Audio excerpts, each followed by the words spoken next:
በውሃ ጥም እየተቃጠሉ ነገር ግን ማለቴ ሞልቶ በሚፈስ ግዙፍ የውሃ ማጥራቀኛ ታንከር ላይ መቀመጥ እናስቡት።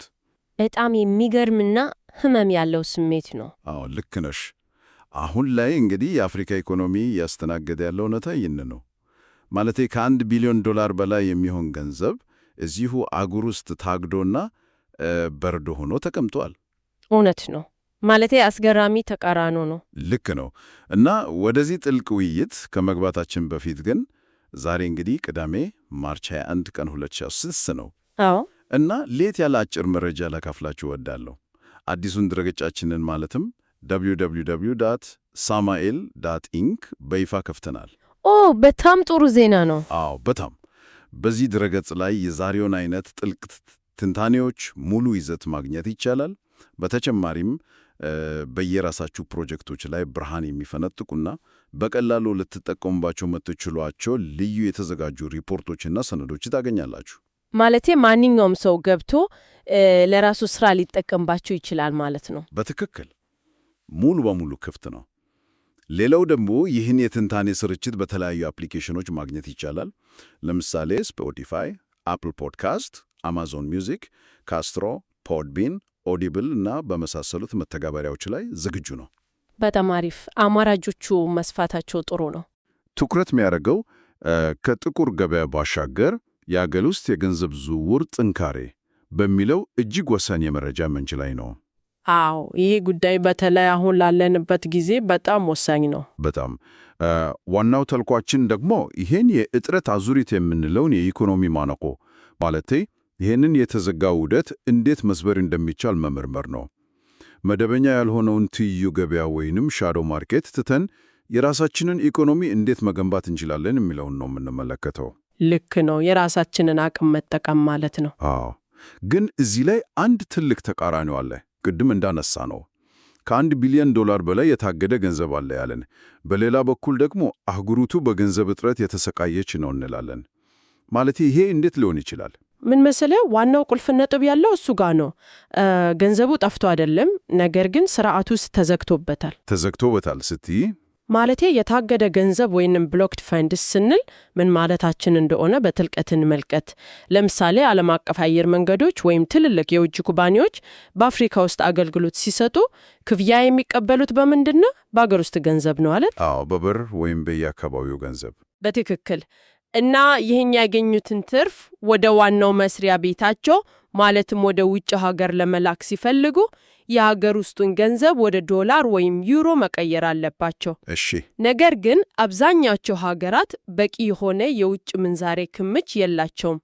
ስለዚህ ያ ሁሉ ገንዘብ ወደ ውጭ መውጣት ሳይችል በሀገር ውስጥ ባንኮች ውስጥ ዝም ብሎ ታስሮ ይቀመጣል። ይሄ ክምች ነው እንግዲህ በአፍሪካ ደረጃ ከ1 ቢሊዮን ዶላር በላይ የደረሰው። ቆይ እዚህ ላይ ላቋርጥሽ። ይህ ገንዘብ እኮ በባንክ ውስጥ ነው የተቀመጠው። አዎ ባንክ ውስጥ ነው። ታዲያ ባንክ ውስጥ ከተቀመጠ እንዴት ነው ለእኛ እጥረት የሚፈጥረው? ማለቴ ገንዘቡ የባንክ አካውንት ውስጥ ያለ አሃዝ ነው። የዕለት ተዕለት የገበያ እንቅስቃሴን ለምሳሌ የነጋዴውን ሥራ ወይንም የፋብሪካውን ማምረት እንዴት ነው ሊያስተጓጉል የሚችለው? ይሄ በጣም ጥሩ ጥያቄ ነው። የነገሩ ስረ መሰረት ያለው እዚሁ ላይ ነው ታውቃለህ። ይህ ታስሮ የተቀመጠ ገንዘብ ልክ እንደ ኳረንቲን ውስጥ እንዳለ አካል ነው። ኳረንቲን ማለቴ እንደታመመ ሰው? አዎ ልክ እንደዛ። ማለቴ ገንዘቡ የባንክ ስርዓት ውስጥ ቢሆንም ባለቤቶቹ በማንኛውም ሰዓት ዶላር ሲገኝ ወደ ውጭ እናውጣዋለን ብሎ እየጠበቁ ያሉበት ገንዘብ ነው። ዝግጁ ሆኖ የተቀመጠ ማለት ነው። አሃ። ስለዚህ ባንኩ ሌላ ቦታ ሊያወጣው አይችልም። በትክክል። ስለዚህ ባንኮች ይህንን ገንዘብ እንደ መጠባበቂያ ወስደው ለሌላ አገር በቀል ነጋዴ ወይም አምራች በረጅም ጊዜ ብድር መልክ ሊሰጡት አይችሉም። ምክንያቱም በማንኛውም ሰዓት ዶላሩ ሲገኝ ሊጠየቅ ስለሚችል። አዎ ገንዘቡ አለ፣ ግን ኢኮኖሚያዊ እንቅስቃሴ መፍጠር አይችልም። የቆመ ውሃ ነው ማለት ይቻላል። ዋው! ይህ ደግሞ በኢኮኖሚው የደም ስር ውስጥ መዘዋወር የሚገባውን ከፍተኛ መጠን ያለውን ገንዘብ ያግደዋል። በመረጃ ምንጫችን ላይ እንደተገለጸው ይህ ሁኔታ ሰው ሰራሽ የሆነ የገንዘብ እጥረት ይፈጥራል። እጥረቱ የሚመጣው ሀብት ስለሌለ ሳይሆን ያለው ሀብት ስራ ላይ መዋል ስለማይችል ነው። ስለዚህ ችግሩ የሀብት እጦት ሳይሆን የፍሰት ችግር ነው ማለት ነው። ልክ እንዳብራራሹ። 100%። ልክ ጀረቱ እንዳይፈስ እንደተገደበ ግድብ አድርገን መውሰድ እንችላለን። ነገር ግን ይህንን መዘጋጋት ተከትሎ ሌላ አስከፊ ክስተት ይፈጠራል። ማለቴ የውጭ ምንዛሬ እጥረት ስላለ እና ሕጋዊው መንገድ ስለተዘጋጋ ማኅበረሰቡና ነጋዴው ወደ ጥቁር ገበያ ወይም ትይዩ ገበያ ዘወር ይላል። እውነት ነው፣ ሌላ አማራጭ ስለሚያጣ። አዎ፣ ምንቻችንም ይህንኑ የጥቁር ገበያ መስፋፋት በስፋት ይተነትነዋል። ግን መሬት ላይ ያለውን ውለታ ስንመለከት አንድ ጥያቄ መነሳቱ አይቀርም። እሺ፣ ምንድን ነው እሱ? ሰዎች በጥቁር ገበያ ዶላር የሚገዙት ወይንም በየቤታቸው የሚደብቁት እኮ ሀገር ለማፍረስ ወይም ስርዓት ለማበላሸት ብሎ አይደለም። አዎ፣ አይደለም በጭራሽ። ማለቴ የዋጋ ግሽበት ባለበት ሁኔታ የራስን ሀብት ዋጋ እንዳያጣ ለማዳን የሚደረግ ምክንያታዊ የሆነ የህልውና ውሳኔ አይመስልም? ይህ የሚነሳው ጥያቄ እኮ በጣም አሳማኝና የብዙዎችን የዕለት ተዕለት ስሜት የሚወክል ነው። ማለቴ ማንም ሰው የለፋበት ገንዘብ አየር ሲሆን ማየት አይፈልግም። ልክ ነው። እኔም ብሆን እንደዛ ነው የማደርገው። አዎ፣ በአጭር ጊዜ እይታ አንድ ግለሰብ ራሱን ከዋጋ ግሽበት ለመከላከል ብሎ ዶላር ገዝቶ ከባንኮች በካዝና ውስጥ ወይም በጥቁር ገበያ አውታሩ ሲደብቅ ራሱን ያዳነ ይመስለዋል። የዳንም ይመስለዋል። ግን አልዳንም። ምን መሰለህ? ማክሮ ኢኮኖሚውን ወይም አጠቃላይ አገራዊ ስዕሉን ስናይ ይህ የግለሰብ ደረጃ ውሳኔ የጋራ ራስን ማጥፋት መሆኑን ምንጫችን በግልጽ ያሳያል። የጋራ ራስን ማጥፋት ትንሽ ጠንከር ያለ ቃል ነው። አዎ፣ ጠንካራ ቃል ነው፣ ግን እውነታው እሱ ነው። ለምን? ምክንያቱም ጥቁር ገበያ ማለት ከቁጥጥር እና ከታክስ ስርዓት ውጭ የሆነ የመንገድ መብራት የማያበራ ሆስፒታል ማይገነባ የጨለማ ጉዞ ነው። ምክንያቱም መንግስት ከዛ ላይ ግብር መሰብሰብ አይችልም። ልክ ነው። ከሁሉም በላይ ደግሞ ይህ የተደበቀ ዶላር በምንጫችን ዜሮ ብዜት የተባለ የሚጠራውን አደገኛ ሁኔታ ይፈጥራል። ዜሮ ብዜት። እዚህ ጋር ነው እንግዲህ የአርበኛው ብዜት ወይንም ፓትሪዮትስ መልቲፕላየር የተባለው ሐሳብ የሚመጣው።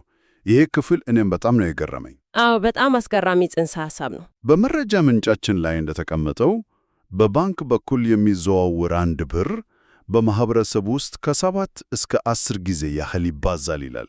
በጥቁር ገበያ የሚደበቅ ዶላር ግን ምንም አይነት ማባዛት አይችልም፣ ዜሮ ነው ይላል።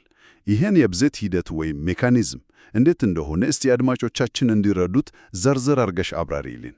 በደስታ። እንግዲህ መደበኛ ባንኮች ፍራክሽናል ሪዘርቭ ባንኪንግ በሚባል ስርዓት ነው የሚሰሩት። እሺ፣ ይሄ ማለት ምን ማለት ነው ባጭሩ? ማለትም አንድ ግለሰብ 100,000 ብር መደበኛ ባንክ ውስጥ ሲያስቀምጥ ያ ገንዘብ እዚያው ካዝና ውስጥ አይተኛም። አዎ፣ ዝም ብሎ አይቀመጥም።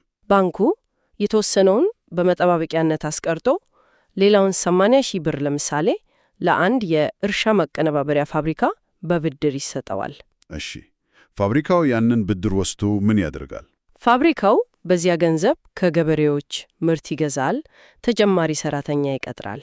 አየህ፣ አሁን ገንዘቡ መንቀሳቀስ ጀመረ።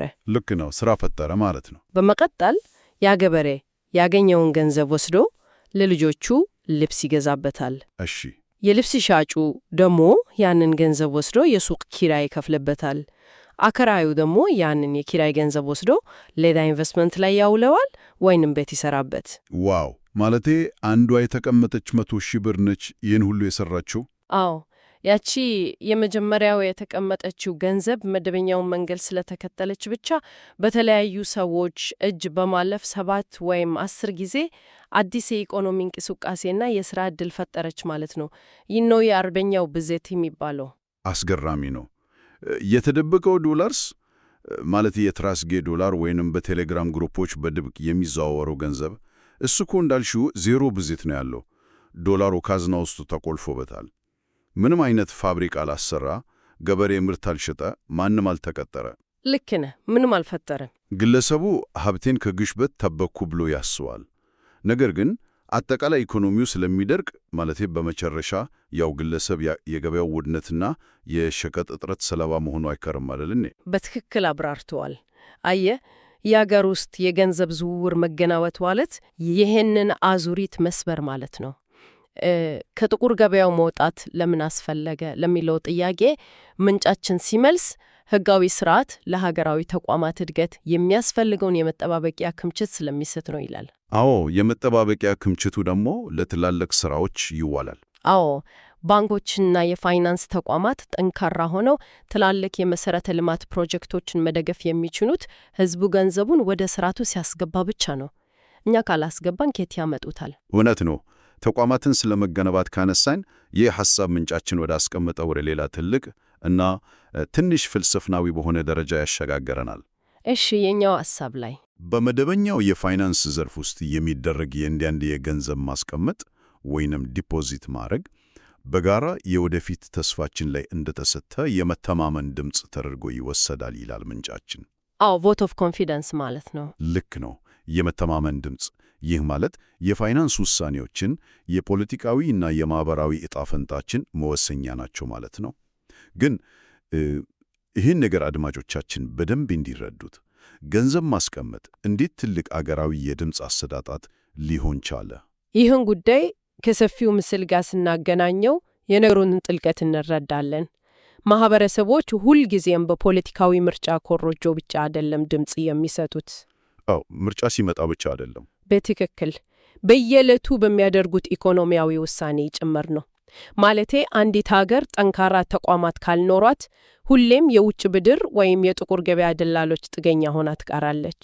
እሱም አሁን እያየ ነው ያለው እውነታ ነው። ስለዚህ አንድ ሰው ገንዘቡን በጥቁር ገበያ ስርዓት ውስጥ ከማሽከርከር ይልቅ መደበኛውን የባንክ ስርዓት ሲጠቀም የዚች ሀገር ተቋማት ጠንካራ እንዲሆኑ የገዛው ኢኮኖሚያችንን ዕጣ ፈንታ በገዛ እጃችን መወሰን አለብን ብሎ በተግባር ድምፅ እየሰጠ ነው ማለት ነው። እዚህ ላይ ግን ትንሽ መሞገት አለብን። እሺን፣ ሞገት። ድምፅ መስጠት እኮ መተማመንን ይጠይቃል። ልክ ነው። ሰዎች በፋይናንስ ተቋማቱ ላይ እምነት ካጡስ? ማለቴ ማህበረሰቡ ባንክ ባስገባ ገንዘቤን መውጣት ብፈልግ አላገኝም ወይም መንግስት ፖሊሲ ቢቀይር ገንዘቤ ያለቅብኛል የሚል ፍርሃት ካለው ወደ ጥላው ገበያ ማዘንበሩ ተፈጥሯዊ ውጤት አይሆንም? አዎ፣ ማንም ሰው ገንዘቡን አደጋ ላይ መጣል አይፈልግም። ታዲያ ተቋማቱ ራሳቸውስ ይህንን እምነት የመገንባት ግዴታ የላባቸውም ትያለሽ? እርግጥ ነው መተማመን በሁለትዮሽ የሚገነባ እንጂ በአንድ ወገን ብቻ የሚጫን አይደለም። ተቋማት ግልጽነትና ተጠያቂነት ሊኖራቸው ይገባ። ይሄ አጠያየቅ አዎ፣ በግልጽ መስራት አለባቸው። ነገር ግን ምንጫችን የሚያተክረው የእንቁላልና የዶሮ አይነት አዙሪት ውስጥ መግባት እንደሌለብን ነው። ማለቴ ማን ይቅደም የሚለው ክርክር። አዎ፣ እምነት ማጣት ወደ መደበቅ ይመራል። መደበቅ ደግሞ ተቋማቱን ያደሃያል እና እጥረትን ያባብሳል። እጥረቱ ደግሞ ተመልሶ እምነትን ያጠፋል። አዙሪት ነው ማለት ነው። አዎ፣ የተዘጋ አዙሪት ነው። የአዙሪት መቋረጥ አለበት። አዙሪቱን ለመስበር ማህበረሰቡ የራሱ ኢኮኖሚ ገንቢ መሆን አለበት። በእኛ የሚሰራ ኢኮኖሚ እንገንባ የሚለው የምንጫችን ጥሪ መይኑ ነው። እውነት ነው። የውጭ አዳይ መጠበቅ አንችልም። ጠንካራ የፋይናንስ መሰረት የሚገነባው ግለሰቦች የረጅም ጊዜ ጥቅማቸውን አይተው አጭርና አጥፊ የሆነውን የጥቁር ገበያ መንገድ ሲተውት ነው። የባንክ ደብተር የኢኮኖሚ ምርጫ ካርድ ነው ማለት ነው። በጣም ጥሩ አገላለጽ ነው። የባንክ ደብተር የኢኮኖሚ ምርጫ ካርድ ነው። እንግዲህ እስካሁን የተነጋገርነውን ጠቅለል ስናደርገው ጉዟችን የጀመረው በአፍሪካ ደረጃ ታግዶ ከተቀመጠው ከ1 ቢሊዮን ዶላር በላይ ከሆነው የሀብት ክምችት ነው። አዎ፣ ከብሎክድ ፈንዱ ማለት ነው። ልክ ነው። ያ ክምችት እንዴት አጠቃላይ የኢኮኖሚውን የደም ዝውውር በማስተጓገል የቧንቧ መዘጋጋት እና ሰው ሰራሽ እጥረት እንደፈጠረ አየን። እውነት ነው። ከዚያ በመቀጠል የአርበኛው ብዜት ወደሚባለው ሐሳብ ተሻገርን። አንድ ብር ሕጋዊውን መደበኛ መንገድ ሲከተል እና ብድር ሲፈጥር እንዴት ከ7 እስከ 10 ጊዜ እንደሚባዛ፣ በተቃራኒው ደግሞ በጥቁር ገበያ የተደበቀ ዶላር ዜሮ ብዜት እንዳለውና ኢኮኖሚውን እንደሚያድቅ ተነጋገርን። አዎ፣ በመጨረሻም የዕለት ተዕለት የፋይናንስ ውሳኔያችን ለሀገራዊ ተቋማት ያለን የመተማመን ድምፅ መሆኑን በስፋት ተመልክተናል። ልክ ነው። ይህ ዕውቀት አስፈላጊ ሆነው ግለሰባዊ ውሳኔዎች ተደምሮ ነው ሀገራዊ አቅም የሚፈጥሩት የሚለውን ለማስገንዘብ ነው። የታገደውን እና በጥቁር ገበያ የባከነውን አቅም ወደ መደበኛው ስርዓት ስናመጣው የኢኮኖሚው ደም ዝውውር ይስተካከላል፣ ተቋማት የመጠባበቂያ አቅማቸው ያድጋል። በመጨረሻም በውጭ ኃይሎች ወይም በማይታዩ የጨለማ ገበያ ነጋዴዎች የማይዘወር ጠንካራ አገራዊ ኢኮኖሚ መገንባት ይቻላል። እጅግ በጣም ግሩም አጠቃላይ ላይ ነው። እንግዲህ ከመለያየታችን በፊት ግን ይህ ትልቅ ትንታኔ አንድ ትልቅና አእምሮን የሚሞግት ጥያቄ ለሁላችንም ይተዋናል። እሺ፣ ምንድን ነው እሱ? እያንዳንዱ በመደበኛ ስርዓት ውስጥ የሚደረግ የገንዘብ ልውውጥ በኢኮኖሚያችን ላይ የሚሰጠው የመተማመን ድምፅ ከሆነ ማለቴ ቅድም እንዳልነው አንድ ሙሉ ማህበረሰብ በአገር ደረጃ ያለ ሕዝብ በየዕለቱ በጥቁር ገበያ መገበያየቱን አቆሞ በራሱ መደበኛ ተቋማት ላይ 100% ድምፅ መሰጠት ቢጀምርስ? ዋው! ይሄ ትልቅ ሐሳብ ነው። አዎ፣ ማለቴ ይህ የተባበረ ኢኮኖሚያዊ ድምፅና እንቅስቃሴ የዓለም አቀፉን የኢኮኖሚ ኃይል ሚዛን ምን ያህል ሊቀይረው ይችላል? አድማጮች ይህንን ሐሳብ በደንብ እንዲያስቡበትና ይዘውት እንዲሄዱ እንጋብዛለን። የዛሬው ጥልቅ ትንታኔያችን በዚህ ያበቃል። እጅግ በጣም እናመሰግናለን።